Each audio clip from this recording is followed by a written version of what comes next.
Bismillahirrahmanirrahim. Assalamualaikum warahmatullahi wabarakatuh. Alhamdulillahirabbil alamin wassalatu wassalamu ala asrofil anbiya'i wal mursalin wa ala alihi wa ashabihi ajmain. Amma ba'du. Yang kami hormati Bapak dosen Psikologi Industri dan yang kami sayangi teman-teman sekalian.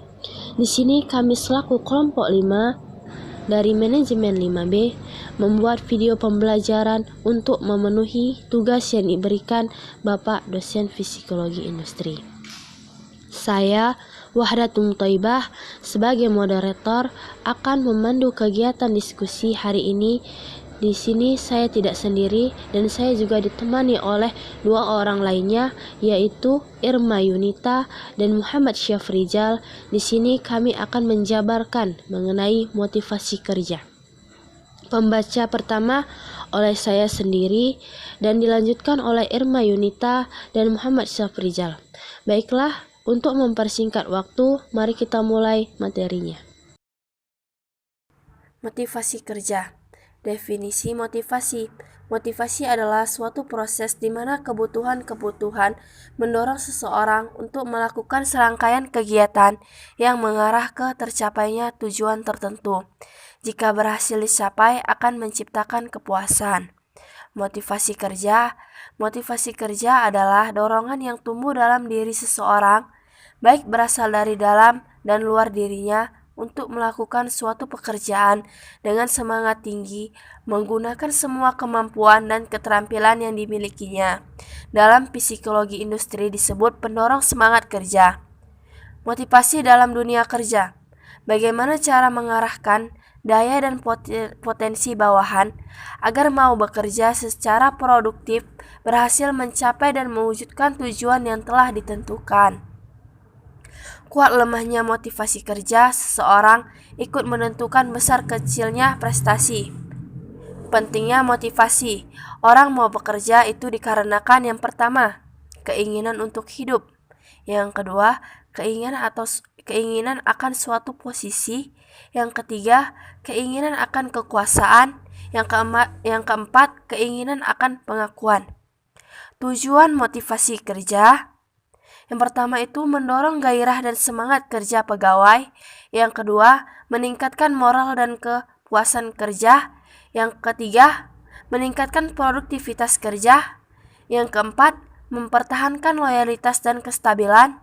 Dan yang terakhir, meningkatkan kedisiplinan. Jenis-jenis motivasi. Motivasi dibagi menjadi 2, motivasi positif dan juga motivasi negatif. Motivasi positif, manajer memotivasi bawahan dengan memberikan hadiah atau imbalan kepada mereka yang berprestasi di atas prestasi standar. Dan sedangkan motivasi negatif, manajer memotivasi bawahan dengan memberikan hukuman kepada mereka yang tidak mampu mencapai prestasi standar tertentu. Faktor-faktor yang mempengaruhi motivasi. Faktor-faktornya faktor internal dan faktor eksternal. Faktor internal terdiri dari 5 bagian. Yang pertama, persepsi individu mengenai diri sendiri. Yang kedua, harga diri dan prestasi. Yang ketiga, harapan. Yang keempat, kebutuhan. Dan yang kelima, kepuasan kerja. Faktor eksternal yang pertama dibagi menjadi 4. Yang pertama, jenis dan sifat pekerjaan. Yang kedua, kelompok kerja di mana individu bergabung. Yang ketiga, situasi lingkungan pada umumnya. Dan terakhir, sistem imbalan yang diterima. Yang selanjutnya akan disampaikan oleh Irma Yunita. Oke, pembahasan selanjutnya yaitu pentingnya motivasi kerja. Motivasi kerja bisa naik turun, bahkan tak jarang hilang sama sekali. Kehilangan motivasi kerja bisa disebabkan karena kita kekurangan alasan mengapa harus bekerja. Misalnya karena kita tidak ada lagi motivasi untuk hidup. Hidup tentu mempunyai arti yang luas, bukan sekadar bernafas saja. Hidup menjadi lebih hidup ketika seseorang hidup seleranya, cita-citanya, semangatnya, tenaganya, visinya, bisnisnya, amalannya, kontribusinya pada sesama, dan banyak lagi. Kehilangan motivasi kerja dalam arti luas berarti seperti kehilangan motivasi hidup. Teori-teori motivasi. Yang pertama, teori tata tingkat kebutuhan. Yang kedua, teori eksistensi relasi pertumbuhan. Yang ketiga, teori dua faktor. Yang keempat, teori motivasi berprestasi. Teori-teori motivasi. Yang pertama, teori pengukuhan. Yang kedua, teori tujuan. Yang ketiga, teori harapan. Yang keempat, teori keadilan. Teori tata tingkat kebutuhan. Maksudnya adalah manusia berusaha memenuhi kebutuhan tingkat rendahnya terlebih dahulu sebelum memenuhi kebutuhan yang lebih tinggi. Dalam diri manusia ada 5 kebutuhan yang harus dipenuhi. Menurut Maslow Hierarchy of Needs, ada 5, yaitu yang pertama, fisiologis. Contohnya adalah makanan, minuman, tidur, pakaian, dan lain-lain. Yang kedua, rasa aman. Contohnya adalah keamanan, keteraturan, stabilitas, dan lain-lain. Yang ketiga, sosial.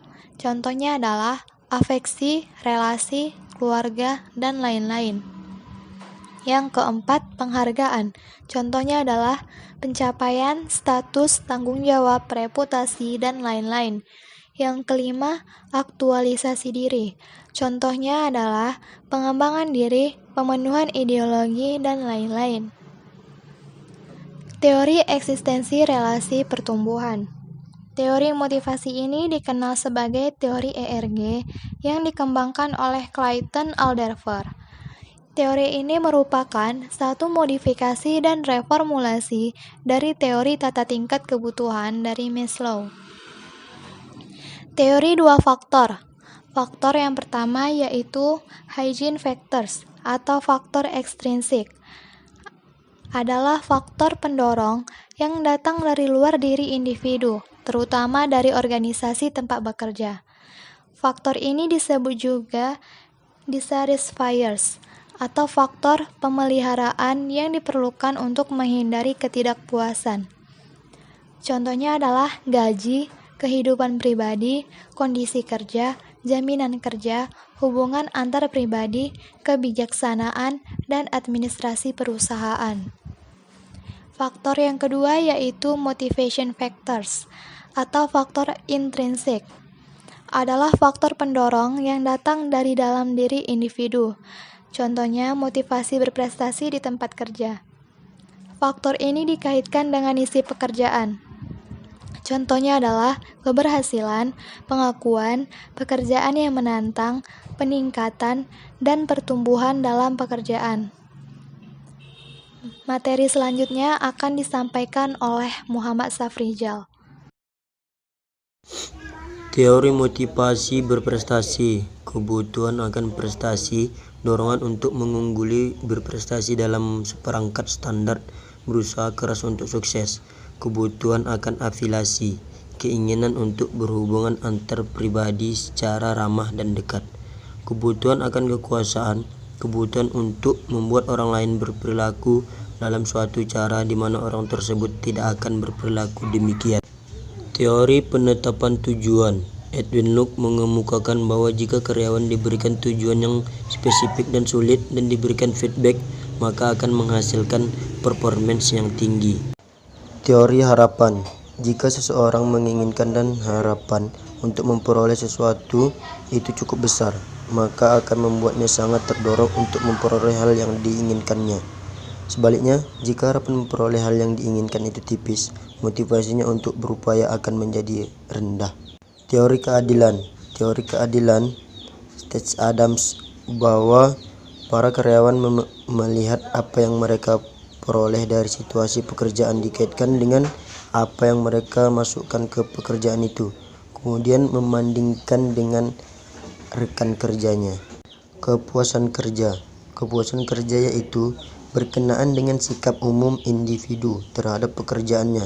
Jika kepuasan kerja tinggi, maka sikap terhadap pekerjaan positif. Begitu pula sebaliknya. Rasa senang dan puas selama dan setelah melakukan suatu pekerjaan. Teori pertentangan.